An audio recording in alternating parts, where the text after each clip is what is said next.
City of West Des Moines officials, chamber and business leaders, West Des Moines Leadership Class of 2020, and loving family members. Good afternoon.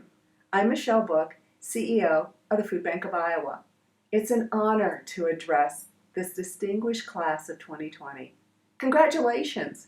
You've arrived at this long sought-after day of celebration, better able to influence others, impact decisions more effectively, and lead with confidence. You invested countless hours in becoming a better person and a more effective leader. So how does it feel? Let's take a moment to self-assess. Do you feel confident or uncertain? Are you thrilled or gloomy? Do you feel energized or dispirited? Are you calm or are you aggravated? Is it gratitude or resentment you feel humming just below the surface? To be honest, I experienced all of these feelings and more within the last several weeks. And I can guess that some of you have been on a similar emotional roller coaster. And that's okay. I've been overcome with grief of what has been lost and exhilarated by the excitement of change and opportunity. As our world begins to reopen, we will be disappointed when not everything reverts to the old normal. The economy will be slow to recover, and your career expectations may have to be adjusted to meet the requirements of our new normal. The key to success in the days and weeks to come will be your ability to adapt quickly to an ever-changing environment. This has been the most challenging time of my nearly 4-decade career. COVID pushed all of my buttons. My need to have a plan, my craving to work a plan, my desire for perfection, and my belief that I could control my future. These are times which will push you to your personal limit. It's not about if you become frustrated, angry, and distraught. It's about how you will manage and leverage these emotions when they hit, especially during crisis. Crisis does not build character, it reveals it. People in leadership positions often feel that they need to maintain control and appear strong. But really, that behavior just diminishes our control and weakens our capacity to lead because it constrains us. We end up not saying what we mean or meaning what we say. Not enough emotion inhibits our ability to connect with others and communicate powerfully. Being too emotional in business can create problems. We've all seen that happen. The email sent quickly in anger, which did happen to me at the beginning of the COVID crisis. Inquisition without compassion, rejection without understanding. Too much emotion blows up negotiations, clouds objective evaluation, and leads to reckless decisions. Recognizing your emotions and dealing with them appropriately is critical to everything a leader must do in easy times, and certainly that's heightened during a crisis. Emotions are key to your efforts to build trust, strengthen relationship, set a vision, get people moving, make those tough decisions, and learn from failure. Without genuine emotion, these objectives fall flat. You need emotion on the front end to inform. You need it on the back end to motivate and inspire. Your journey is just beginning. As a West Des Moines Leadership Academy graduate, you are on the path of self-enlightenment. I encourage you to continue to explore your emotional best self and learn to leverage your emotions to be the optimal leader. What kind of leader have you been during this crisis? This time of unrest is a gift. I encourage you to use every experience of raw emotion, joy and pain, achievement and disappointment to inform and become a better leader. And then make it into a lifelong practice. When I accepted the CEO role at Food Bank of Iowa 4 years ago, I could not have foreseen the coming of a global pandemic. But what I did see was an organization which was suffering. My board of directors was clear that the organization was broken and ineffective. My initial assessment indicated we are unprepared to meet an emergency of any magnitude, certainly not one of COVID proportions. But we rolled up our sleeves and we went to work immediately. We launched into strategic planning, setting clear objectives and creating project plans. We redesigned how we ran our programs, and supported our pantry partners. We rebuilt the organization from the ground up, including the buildings, the fleet, and the team. We worked really hard on getting the culture right. We worked on creating a cohesive team. We did all of that over the last 4 years to meet the current need and prepare for the future. What have I learned from standing at the helm of one of our nation's largest food banks during a global pandemic? Lesson number 1, be prepared.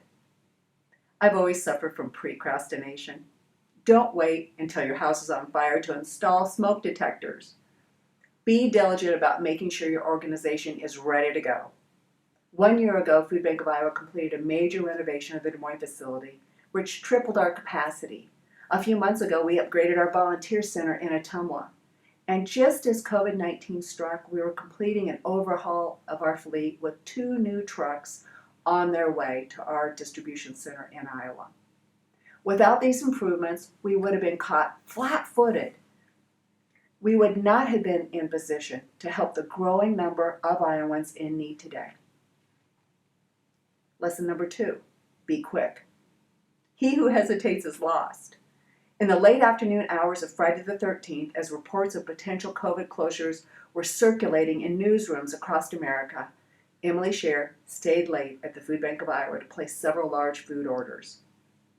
Truckloads of canned fruit, vegetables, tuna, and peanut butter, staples that we knew people would need in a crisis, which we feared would become difficult to obtain if this indeed did become a crisis. At the time, we did not have money to pay for the food, but we placed orders anyway, knowing the need would be significant and hoping donors would help. Within days, markets had tightened. The food was desperately needed, and donors did step up. Our quick action paid off for hungry Iowans. Lesson number 3, be aggressive. I had a gut feeling the economic fallout would be staggering. I started fundraising, actually begging for money, loudly and immediately. I called upon relationships which I had been nurturing since my arrival at the food bank. Now was the time to step forward. Now was the time to help neighbors in need. Now was the time. Now. And people responded to that urgency.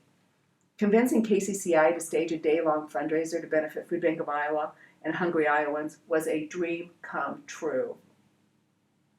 Actually having the fundraiser run on the very day the federal stimulus checks dropped was the best luck ever, as many Iowans who did not actually need the cash donated it to help fellow Iowans struggling to make ends meet eat.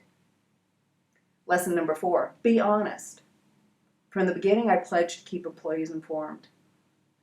Although I've been bone tired at the end of every week, I provided candid updates. The conversations have not always been easy, but they have been honest. And with this open honesty, mutual respect and trust have grown. Food Bank of Iowa has never closed, nor have we worked from home. Ours is not work which can be accomplished from our spare bedrooms and kitchens. Over the course of the quarantine, while we were in the office together, we were scared. We were scared for ourselves and our families. On numerous occasions, I listened, calmed fears, and heightened our sanitary measures. After years of effort, our organization culture was healthy and able to sustain the organization during this very challenging time.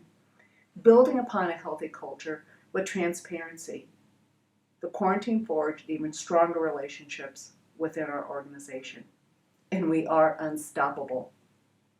Lesson number 5, be open. When one is open to the universe, amazing things will happen. As the crisis began to unfold, my phone began to ring. It quickly became apparent who in the community was interested in getting something done. Saying yes to several new partners has opened new opportunities for the Food Bank of Iowa and the people we serve. Within the first week, Al Perez called to offer the support of a very influential faith-based coalition which he had been building for years. Now is the time, he said. This crisis is ours to serve, he said. For the past 2 months, they've been distributing food from church parking lots and delivering to shut-ins. and donations have come in from the churches they represent. Truly, it's been a godsend. I recently learned that before Al and his group called me, that they had approached another local food insecurity organization in the community. This other organization turned Al down. They did not see the need, and they did not want to take on the additional effort. Be prepared. Be quick. Be aggressive. Be honest. And be open. And so I leave you with a couple questions to ponder as you celebrate your graduation today. What are your personal operating tenets? How will you build a successful career? And what has this crisis revealed to you? The West Des Moines Leadership Academy selects a nonprofit organization to support and raise money for each year. The class of 2020 chose to partner with Food Bank of Iowa. We are grateful for your support and leadership as we continue to stock area pantries and provide organizations with food resources today, tomorrow, and long into the future. From the bottom of my heart, I thank you.